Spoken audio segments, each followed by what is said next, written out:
at the Kent Chamber of Commerce. Very, very proud to be a part of the chamber and love the type of programming that he's bringing to the businesses and organizations in the city.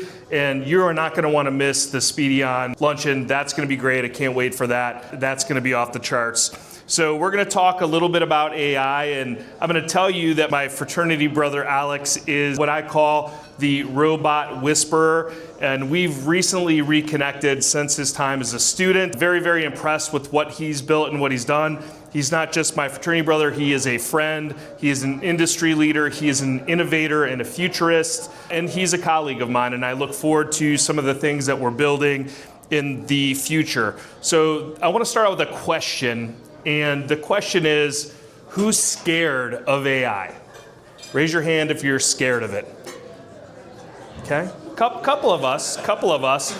Who's incredibly excited and encouraged? All right, so it's like some of us are both, right? Choice C, all the above, right? Who just doesn't know what they don't know and they're in the middle? Any of those folks here?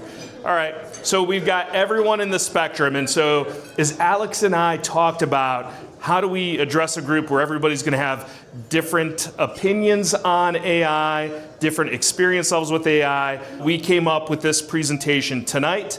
And so what I want to encourage you to do is just kind of use a lens of optimism as we have this conversation, because I really think that this is probably the greatest opportunity to leapfrog our competition, to grow our businesses in new ways, to do things differently, because the technology is either there or it's being built to help us do those things. And some of us may say, you know what, I'm at the end and I don't want to do this anymore, and so I'm just going to let it happen.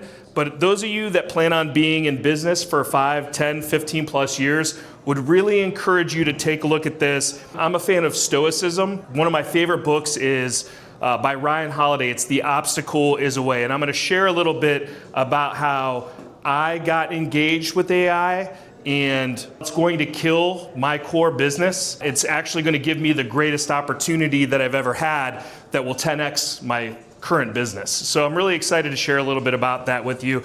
And I'm going to ground us and give us a foundation on the marketing side. And I'm going to let Alex talk about some of the things that he's doing, because I'll be honest, I'm learning from him when we talk, and every time we get together, I absolutely take something away, and then I implement it to make my life better, faster, more efficient. So I'm going to tell you a little bit about me very quickly so you know kind of who's in the room. Many of you I know and that we've talked before, but I myself would consider myself a futurist and an innovator. I created the first social media company in the state of Ohio, one of the first in the country, 15 years ago. So I have 15 years in the social media space. I made all my money creating content. And what I will tell you is I'm 110% sure that AI is going to take over that function. And I'm telling you that as somebody that's made all my money. And there are two types of people that will go down with the ship like the Titanic. I'm pro-human and this is never gonna happen. I love those people because they're gonna be doing long form division, and I'm going to be using my calculator, and I'm gonna get the exact same thing done in 10 seconds that takes them a week to do. I love that mentality. What I want to share with you guys is look for the opportunity, not look at the downfall. It's going to redistribute our time, and so we can use our time better. I've got 3 companies now. Sean Christy Social Media is my current company. I've sold 3 companies since inception, over 15 years. Social media strategy. The lion's share of the work that I've done in 15 years is content creation, videos, graphics, posts, community management responses. That's what we've done. I also do training and consulting. I'm gonna go back to when I realized that my current platform and company was doomed. 2 years ago, for a national organization that I work with, I'm sitting next to a young man from Arizona State University, president of the student body, 43,000 students. I am in Roanoke, Virginia, at a steakhouse in the back room, and there are significant people around the room talking about a challenge. The young man, I was watching him on his phone. Most people would probably yell, "Why are you on your phone when everyone's talking?" He turns his phone to me, and the thing that these successful people were talking about, he had the solution to on his phone. And I go, "What is that?" He's like, "ChatGPT." And I was like, wow. I go, "That took you 10 seconds. And we've got significant payroll around the table debating something." he had what I considered was the answer. Right there, 10 seconds, he just typed some things in. And so I'm like, wow, that's awesome. Like, I'm incredibly encouraged. I'm like, it could do this, it could do that, it could do this. So I'm laying in bed, staring at the ceiling, excited. And I'm like, wait, that's going to kill my company. This is absolutely going to kill my core company. So I spent the last 2 years just understanding that, confront the brutal facts, right? I did that. And so I thought, oh, well, I'll create a fractional company where I can lease my employees out that understand AI to do this work. I had a great 6-figure pile of that program, still a very challenging scalability issue there. I'm walking one night and I'm listening to the guy, Andrew Huberman. Does anybody follow Andrew Huberman? So probably the leader, in my opinion, in the country, just on neuroscience and how the brain works. And I hear him start talking about this guy that created a video company that can prove that he gets the best results based on neuroscience to get people to make donations to nonprofits. I'm like, wow, that's a really cool niche because there are so many nonprofits, so many reasons to give. I'm like, how do I do that for social media?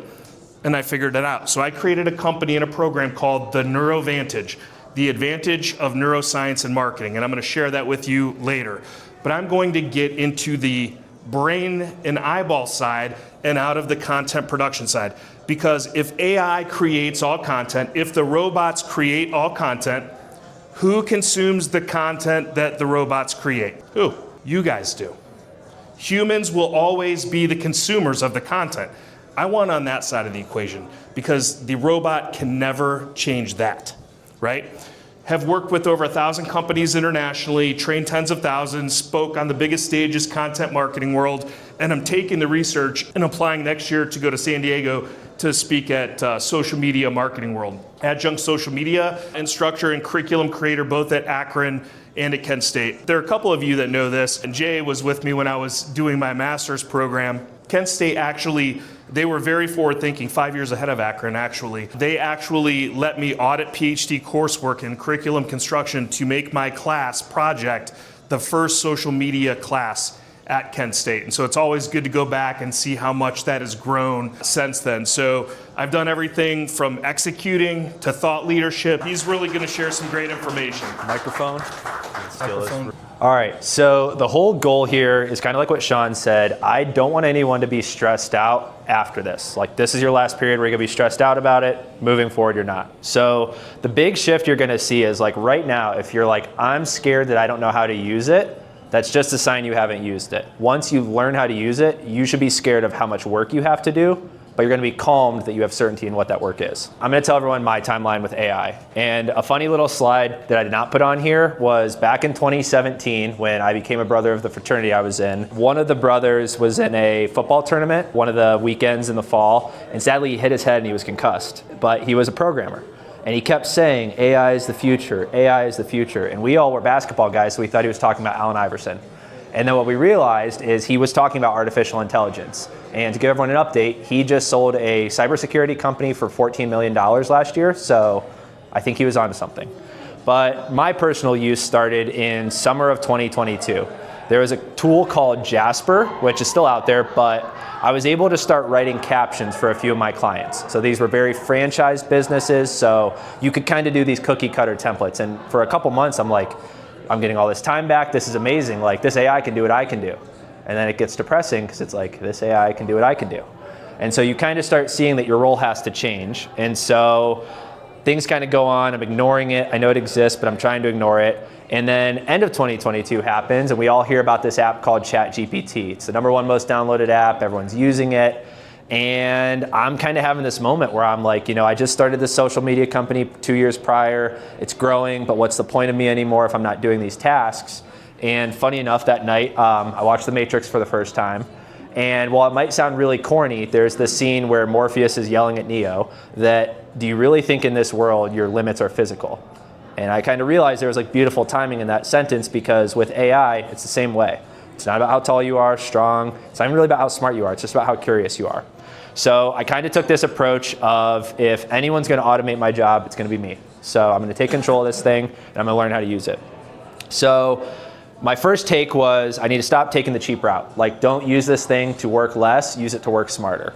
And so what I decided is not to necessarily implement it as a service offering to other businesses, but we run a social media company, and Sean can attest that volume at scale gets really hard. There's no softwares out there for it. Maybe there's like scheduling tools, but when we're putting out right now like 100 individual custom reels per day, there's no chance we could do that. So my now fiance actually saw me prompting AI at the airport, and it was just about content strategy. And she goes, "You talk to it like that?"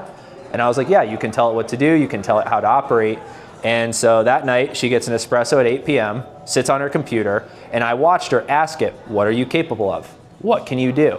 And I'm like, why is she talking to it like that? And I realized she wanted to see what it was capable of. And in 8 hours, she basically built a back-end software we use. We've licensed to other social media companies that now does everything from show me when an edit starts to while it's being revised by our editing team to when a caption is written, and then we can approve it for posts and give clients an interface. She did that in 8 hours, and when I started getting quotes in the open market, 150K, 220K in a 6-month timeline. So in one night, we had this entire revolutionary process from her being tired of doing work manually and just wanting it done. So it excited me. I was like, wow, there's this new way of prompting. She's using all these tools. And so then I was like, you know what? We needed to use this to make our product better, not easier. And so that's kind of in Sean's words, where we started making custom GPTs just based off voice data. So every time I work with a client, we do these strategy sessions. A lot of you in the marketing world do it too. I record every Zoom I do. That conversation data turned into a transcript is the gold everyone in this room has. Like, show a raise of hands if you talk to clients and those conversations have good data. Everyone? Okay, you need to be recording them right now, because that data is what Sean's talking about. You need to first train it with that data before you go use all of his equipment to get the real good data. So I started doing this, and what was funny was all my clients are like, you haven't had a typo in months, and this actually sounds like me. And I'm like, well, it's the robots. So I took an approach of honesty with everyone, and I was like, I just want to be the first to implement this. And I know a lot of us have this fear of I'm going to automate myself, and I can tell everyone in the room, no one's asked me to charge them less. They've actually offered to pay more for more services because accuracy, brand identity is now protected. It's not something I'm guessing on.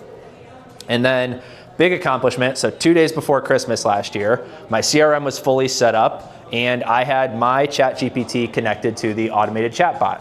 So as people were getting an inquiry, so they see my Facebook ad, they book the lead form, it wasn't me talking to them before it, my AI was talking to them before it. What are your goals on this call? It was basically just asking all the boring questions that I didn't want to waste 45 minutes on. And so normally, a sales call, if I'm going to close a client, takes about 1 hour 20, 1 hour 30 minutes. This was someone I had never met, and it was an 18-minute conversation. They came ready to buy. They knew what they wanted. They were basically just making sure I wasn't going to scam them. And so now in 2025, I've taken an approach that while I don't think AI will completely become my new business, I want everyone I work with to use it, and I want it to be something we're all charged by, because it's not just on me to use it and be a better service provider. If anyone I work with uses it, it's a 1 + 1 = 10, not even a 1 + 1 = 3. So I have this little chart here that's probably a little bit too small for you all to read, but this is kind of the chart you should all go on with AI. So we're all here down at the bottom in the beginning, and this is the know nothing. Then you write your first automated email, and you hit the peak amount stupid. You think this thing is crazy, and you're changing the world. And then you use some of the prompts that Sean and I are going to talk to you about tonight, and you hit the valley of despair. My job might get automated. Wow, that's a lot of work. I didn't know that's what I had to do. But then as you start using AI every day and you go, wow, this work isn't that bad. Oh, I don't need to hire someone for $200K to do this. You start getting more optimistic. And my goal tonight is that if you go through these slides I'm about to show you at home, like if you have a partner, husband or wife, do it with them.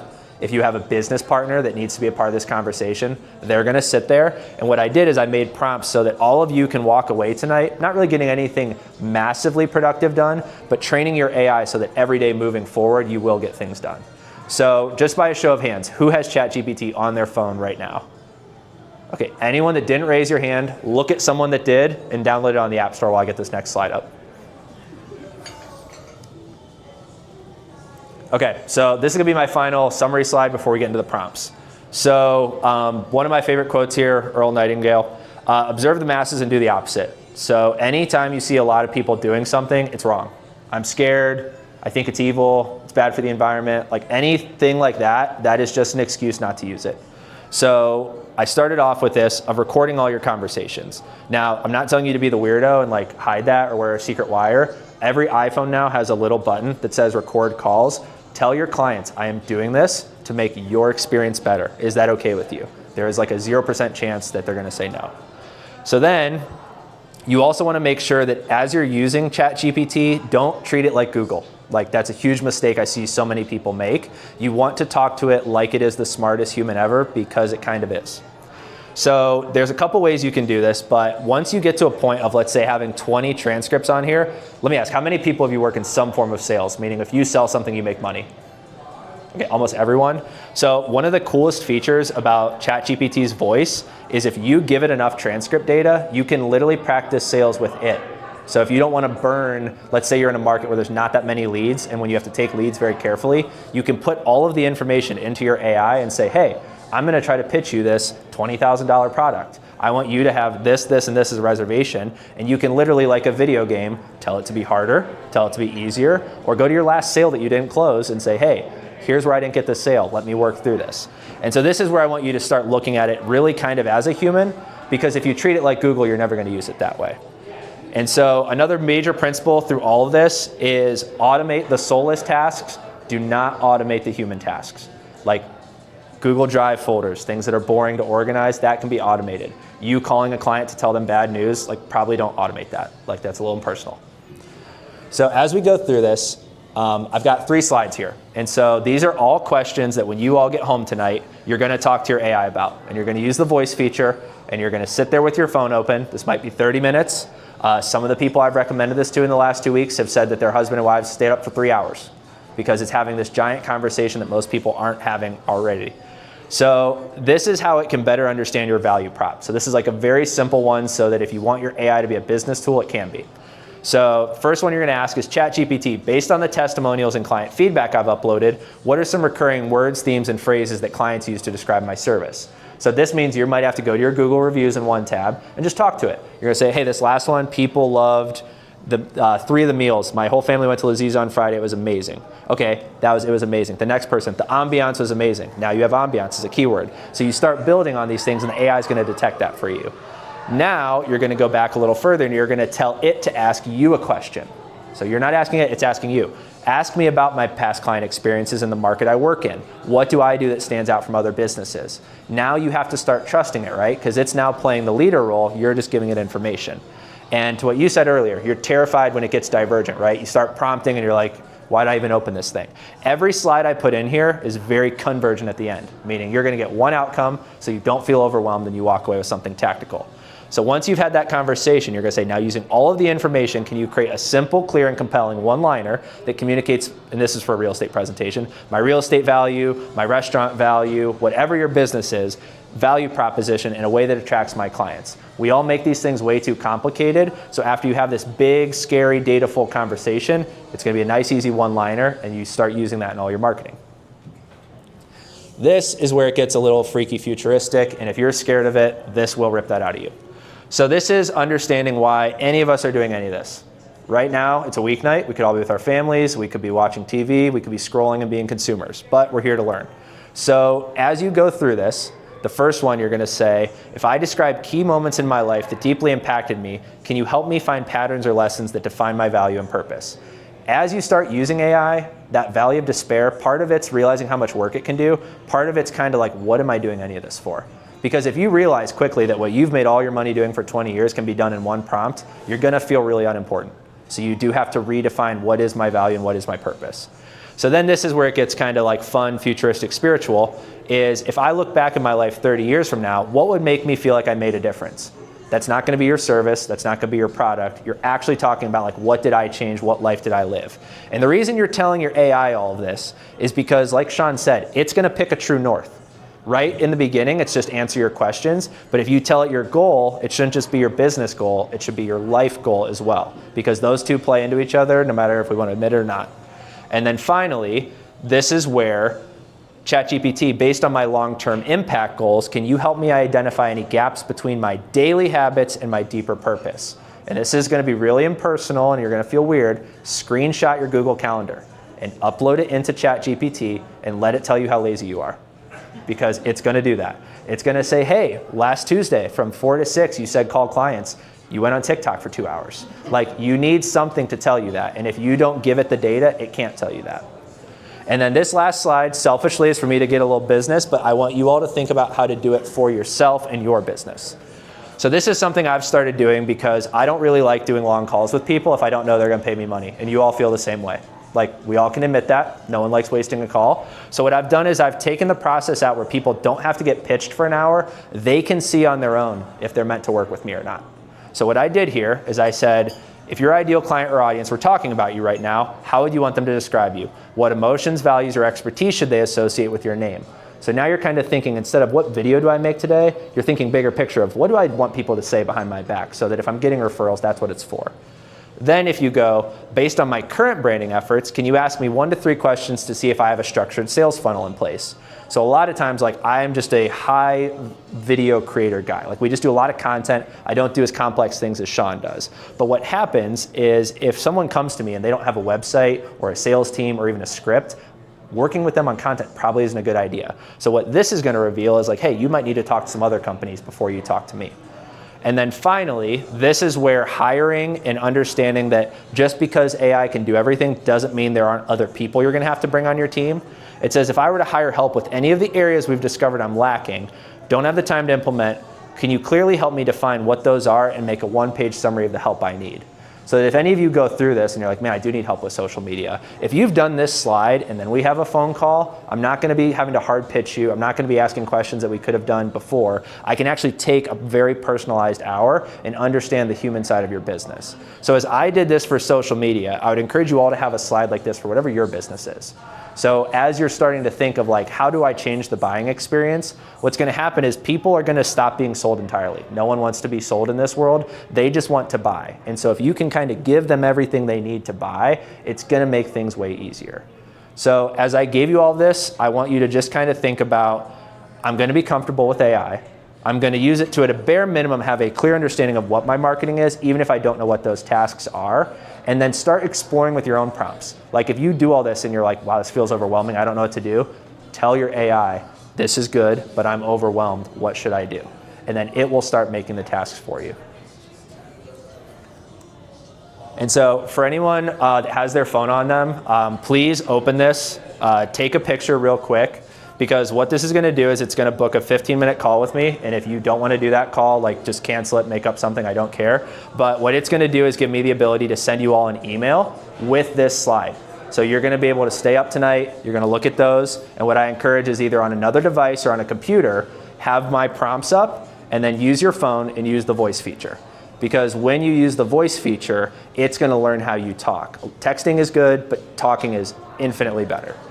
And honestly, once you do things like this, not only is it gonna make your business grow quickly, make marketing less overwhelming, but you guys are actually going to be good clients for someone like Sean. Like, a lot of these people in the room, you guys don't have enough data to use tools like this effectively, but when you start doing things like this and know your own business better, people like Sean with the super tools can actually do way more for you with the same service. So I appreciate all of this. I know it's obviously very overwhelming, it's a little futuristic, but please walk away tonight knowing you're all very early. Like, there are gonna be people in 2028 that are like, have you heard of AI? Are you using it? So we're here in 2025. Like, this is the equivalent of you found out about the internet in 1998. So just be grateful that you know about it and start playing with it, because all of your competitors are scared, and it's not gonna even be the best who wins. It's not even gonna be the smartest, and it may not even be the best prompt engineer. It's just whoever's curious and plays with it the most. So I hope all of you, whether social media is scary or AI is scary, just start treating it like a video game. Play with it on your phone a little bit, do it with your friends, because the quicker you learn this, the business stuff can be very easy. So I appreciate you guys letting me talk tonight, and I'm gonna pass it off to Sean to close it out.